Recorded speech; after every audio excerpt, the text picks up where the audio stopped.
નમસ્કાર, આપ જોઈ રહ્યા છો પાટનગર નેટવર્ક ન્યૂઝ અને હું છું આપની સાથે રેના. બુલેટિનની શરૂઆત કરીએ ગીર સોમનાથથી. તો ગીર સોમનાથના વેરાવળમાં કલેક્ટરે વોર્ડ સભા યોજીને જાણી લોકોની સમસ્યાઓ જાણી.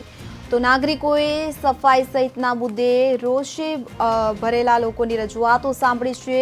તો તંત્ર દ્વારા સમસ્યાઓનું નિરાકરણ લાવવા માટે બાહેધરી આપવામાં આવી છે. તો આપણે જણાવી દઈએ કે વોર્ડ સભામાં વિવિધ અધિકારીઓ સહિત નગરજનો ઉપસ્થિત રહ્યા હતા. વિગતે વાત કરવામાં આવે તો ગીર સોમનાથના વેરાવળમાં જિલ્લા કલેક્ટર દિગ્વિજયસિંહ જાડેજાએ લોકોની સમસ્યાઓ જાણવા વોર્ડ સભાનું આયોજન કર્યું હતું, કે જેમાં નાગરિકોએ સફાઈ સહિતના મુદ્દે રોજબેર રજૂઆત કરી હતી. ઉપરાંત ગંદકી થતા રખડતા પશુઓના ત્રાસથી વ્યાપક ફરિયાદો નગરજનોએ કલેક્ટરને કરી હતી. ત્યારે તંત્ર દ્વારા સમસ્યાઓનું નિરાકરણ લાવવા બાહેધરી આપવામાં આવી હતી. કલેક્ટર દ્વારા વોર્ડ સભા યોજી લોકોની સમસ્યા સાંભળવામાં આવતા નગરજનોએ આનંદ વ્યક્ત કર્યો હતો. આ વોર્ડ સભામાં ડેપ્યુટી કલેક્ટર, પાલિકા પ્રમુખ, નગરસેવકો સહિત અધિકારીઓ ઉપસ્થિત રહ્યા હતા.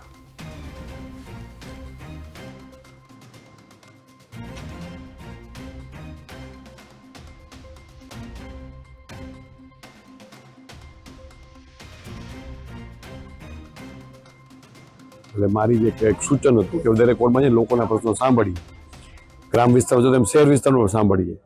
મુખ્ય સમસ્યા છે આપણી વેરાવળની એ સફાઈની ને સ્વચ્છતાની છે. એમાં જ્યાં કંઈ પણ ત્રુટિ રહી ગઈ હોય તો એ સુધારા માટેનો આ પ્રયત્ન છે કે ભાઈ અમે જાહેર એટલા માટે કરીએ છીએ કે અમે આ કરીને બતાવશું.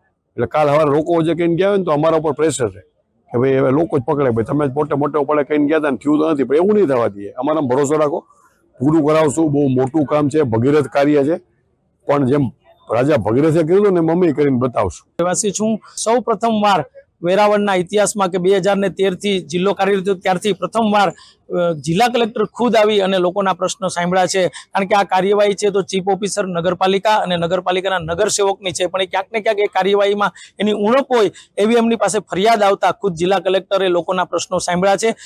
વેરાવળના ઇતિહાસમાં આવો આ પહેલો એવો બનાવ બન્યો છે કે આપણે ગ્રામ સભા એ શબ્દ આપણે સાંભળ્યો છે કે જે ગ્રામ પંચાયતમાં ગામડાઓમાં થતો હોય છે, પણ આ શહેરમાં પહેલીવાર વોર્ડ સભા કરીને જે જિલ્લા કલેક્ટરે પહેલ કરી છે, લોકો એને બિરદાવી રહ્યા છે. હું કલેક્ટર સાહેબનો આભાર માનવા માંગીશ, કારણ કે આટલા સમયથી અમે તો કોઈ દિવસ ઇતિહાસ જ બની ગયો સમજી લ્યો કે પહેલી વાર કલેક્ટર સાહેબે અમારા પ્રશ્નો સાંભળી અને અમને સોલ્વ કરીને આપ્યા છે અને હજી પણ આગળ કામ કરવાની એને બાહેંધરી આપી છે. ખૂબ ખૂબ આભાર કરીએ છીએ કલેક્ટર સાહેબનો. એટલે મારી જે એક સૂચન હતું કે દરેક વોર્ડમાં લોકોના પ્રશ્નો સાંભળીએ, ગ્રામ વિસ્તાર જો તેમ શહેર વિસ્તારનો સાંભળીએ. મુખ્ય સમસ્યા છે આપણી વેરાવળની એ સફાઈની ને સ્વચ્છતાની છે. એમાં જ્યાં કંઈ પણ ત્રુટિ રહી ગઈ હોય તો એ સુધારા માટેનો આ પ્રયત્ન છે કે ભાઈ અમે જાહેર એટલા માટે કરીએ છીએ કે અમે આ કરીને બતાવશું. એટલે કાલ સવારે લોકો જે કહીને ગયા હોય ને તો અમારા ઉપર પ્રેશર રહે કે ભાઈ હવે લોકો જ પકડે, ભાઈ તમે પોતે મોટે પડે કહીને ગયા હતા ને થયું તો નથી, પણ એવું નહીં થવા દઈએ. અમારા ભરોસો રાખો, પૂરું કરાવશું. બહુ મોટું કામ છે, ભગીરથ કાર્ય છે, પણ જેમ રાજા ભગીરથે કર્યું ને મમ્મી કરીને બતાવશું. રહેવાસી છું. સૌ પ્રથમવાર વેરાવળના ઇતિહાસમાં કે 2013 થી જિલ્લો કાર્યરત થયો ત્યારથી પ્રથમવાર જિલ્લા કલેક્ટર ખુદ આવી અને લોકોના પ્રશ્નો સાંભળ્યા છે. કારણ કે આ કાર્યવાહી છે તો ચીફ ઓફિસર નગરપાલિકા અને નગરપાલિકાના નગરસેવકની છે, પણ એ ક્યાંક ને ક્યાંક એ કાર્યવાહીમાં એની ઉણપ હોય એવી એમની પાસે ફરિયાદ આવતા ખુદ જિલ્લા કલેક્ટરે લોકોના પ્રશ્નો સાંભળ્યા છે. વેરાવળના ઇતિહાસમાં આવો આ પહેલો એવો બનાવ બન્યો છે કે આપણે ગ્રામ સભા એ શબ્દ આપણે સાંભળ્યો છે કે જે ગ્રામ પંચાયતમાં ગામડાઓમાં થતો હોય છે, પણ આ શહેરમાં પહેલીવાર વોર્ડ સભા કરીને જે જિલ્લા કલેક્ટરે પહેલ કરી છે, લોકો એને બિરદાવી રહ્યા છે. હું કલેક્ટર સાહેબનો આભાર માનવા માંગીશ, કારણ કે આટલા સમયથી અમે તો કોઈ દિવસ ઇતિહાસ જ બની ગયો સમજી લ્યો કે પહેલી વાર કલેક્ટર સાહેબે અમારા પ્રશ્નો સાંભળી અને અમને સોલ્વ કરીને આપ્યા છે અને હજી પણ આગળ કામ કરવાની એને બાહેંધરી આપી છે. ખૂબ ખૂબ આભાર કરીએ છીએ કલેક્ટર સાહેબનો. એટલે મારી જે એક સૂચન હતું કે દરેક વોર્ડમાં લોકોના પ્રશ્નો સાંભળીએ, ગ્રામ વિસ્તાર જો તેમ શહેર વિસ્તારનો સાંભળીએ. મુખ્ય સમસ્યા છે આપણી વેરાવળની એ સફાઈની ને સ્વચ્છતાની છે.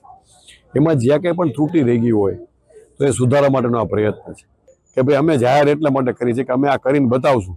એટલે કાલ સવારે લોકો જે કહીને ગયા હોય ને તો અમારા ઉપર પ્રેશર રહે કે ભાઈ હવે લોકો જ પકડે, ભાઈ તમે પોતે મોટે પડે કહીને ગયા હતા ને થયું તો નથી, પણ એવું નહીં થવા દઈએ. અમારા ભરોસો રાખો, પૂરું કરાવશું. બહુ મોટું કામ છે, ભગીરથ કાર્ય છે, પણ જેમ રાજા ભગીરથે કર્યું ને મમ્મી કરીને બતાવશું. રહેવાસી છું. સૌ પ્રથમવાર વેરાવળના ઇતિહાસમાં કે 2013 થી જિલ્લો કાર્યરત થયો ત્યારથી પ્રથમવાર જિલ્લા કલેક્ટર ખુદ આવી અને લોકોના પ્રશ્નો સાંભળ્યા છે, કારણ કે આ કાર્યવાહી છે તો ચીફ ઓફિસર નગરપાલિકા અને નગરપાલિકાના નગરસેવકની છે, પણ એ ક્યાંક ને ક્યાંક એ કાર્યવાહીમાં એની ઉણપ હોય એવી એમની પાસે ફરિયાદ આવતા ખુદ જિલ્લા કલેક્ટરે લોકોના પ્રશ્નો સાંભળ્યા છે. વેરાવળના ઇતિહાસમાં આવો આ પહેલો એવો બનાવ બન્યો છે કે આપણે ગ્રામ સભા એ શબ્દ આપણે સાંભળ્યો છે કે જે ગ્રામ પંચાયતમાં ગામડાઓમાં થતો હોય છે, પણ આ શહેરમાં પહેલી વાર વોર્ડ સભા કરીને જે જિલ્લા કલેક્ટરે પહેલ કરી છે, લોકો એને બિરદાવી રહ્યા છે. હું કલેક્ટર સાહેબનો આભાર માનવા માંગીશ, કારણ કે આટલા સમયથી અમે તો કોઈ દિવસ ઇતિહાસ જ બની ગયો સમજી લ્યો કે પહેલી વાર કલેક્ટર સાહેબે અમારા પ્રશ્નો સાંભળી અને અમને સોલ્વ કરીને આપ્યા છે અને હજી પણ આગળ કામ કરવાની એને બાહેંધરી આપી છે.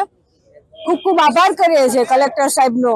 એટલે મારી જે એક સૂચન હતું કે દરેક વોર્ડમાં જઈને લોકોના પ્રશ્નો સાંભળીએ, ગ્રામ વિસ્તારમાં જો તેમ શહેર વિસ્તારનો સાંભળીએ. મુખ્ય સમસ્યા છે આપણી વેરાવળની એ સફાઈની ને સ્વચ્છતાની છે.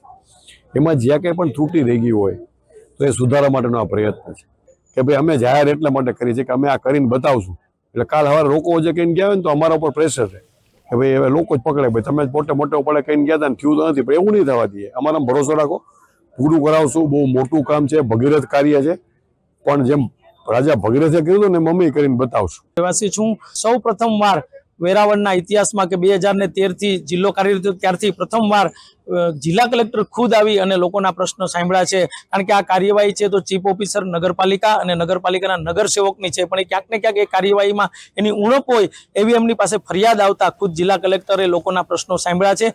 વેરાવળના ઇતિહાસમાં આવો આ પહેલો એવો બનાવ બન્યો છે કે આપણે ગ્રામ સભા એ શબ્દ આપણે સાંભળ્યો છે કે જે ગ્રામ પંચાયતમાં ગામડાઓમાં થતો હોય છે, પણ આ